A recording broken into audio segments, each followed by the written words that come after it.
CMU football and Colorado School of Mines faced off in a top 25 showdown that didn't find a victor until double overtime. We give you a recap of a thrilling Nikos Cup clash. Now, women's soccer also held their home opener this past Sunday, and we have highlights. All that and much more next on Maverick Postgame.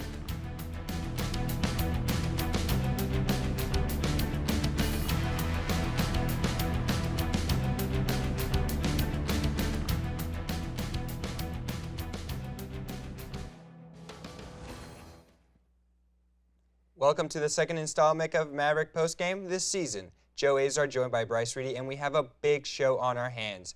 We start off with the Nikos Cup battle between CMU football, ranked 23rd in the nation, and number 10 Colorado School of Mines, and my oh my, what a game that was. The game was a high-scoring affair with both teams reaching at least 40 points. 2 field goals from Ryan Sheehan had the Mavericks out in front 6-0 at the end of the first quarter. However, then Mines quarterback Justin Dvorak tied the game with a 6-yard touchdown pass, and then a missed extra point tied the game up at 6 apiece.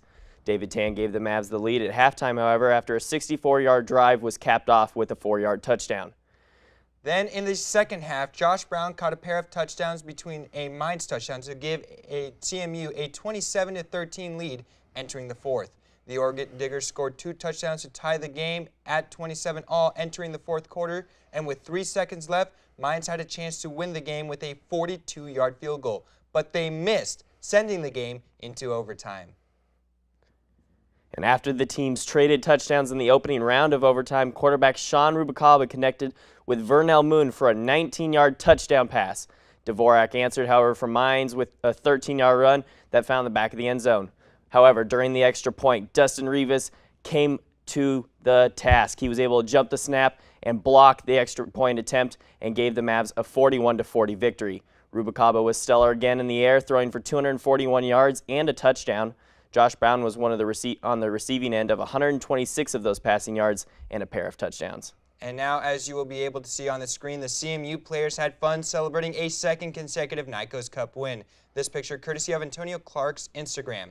The Mavericks joined Black Hill State and South Dakota Mines as the only 3 teams undefeated in the conference. CMU is now ranked 18 in the nation and also joins Air Force as the only 2 college football teams in Colorado to stay undefeated. Now they will face Durango they will travel to Durango on Saturday to face Fort Lewis. After another win against Angelo State, which saw RMAC preseason goalkeeper of the year Janelle Richmond-Bucala save her second penalty of the season, CMU finally had their home opener this past Sunday, and it was against RMAC opponent Westminster.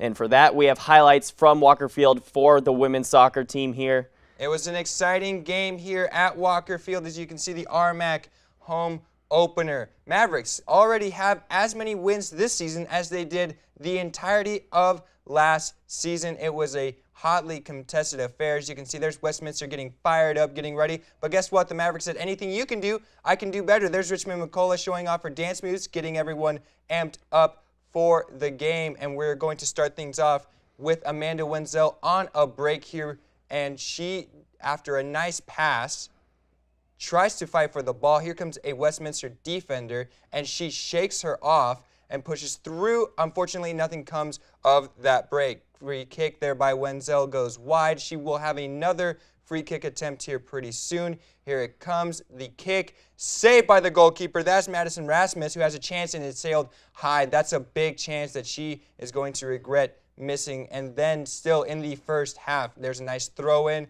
battle for the ball, boxing out, and a nice little nutmeg is going to happen here, a nice little skill move there. Then Richmond-Bucala with a nice little clearance with her head for the save, but unfortunately, Bucala cannot stop Tiana Cercielo with a beautiful goal there. That's the only goal of the game, and the Mavericks fall in their RMAC home opener 1-0. After the loss, women's soccer faces UCCS Friday at home again. Men's soccer played UCCS this weekend, as well as Metro State to open up conference play on the road. The game against the Roadrunners finished in a scoreless draw on Friday, but CMU bounced back in Colorado Springs. Despite being outshot 16-9, the Mavs were able to secure a 3-0 victory. Andres Delgadillo opened the scoring with a header off a corner before Roy Abigail got a pair of goals in the second half. The team now travels to Westminster on Friday to face the Griffins. Like women's soccer, volleyball hosted Westminster this past weekend and swept them in 3 sets to none on Friday. Gabriela Diaz finished the game high with a game high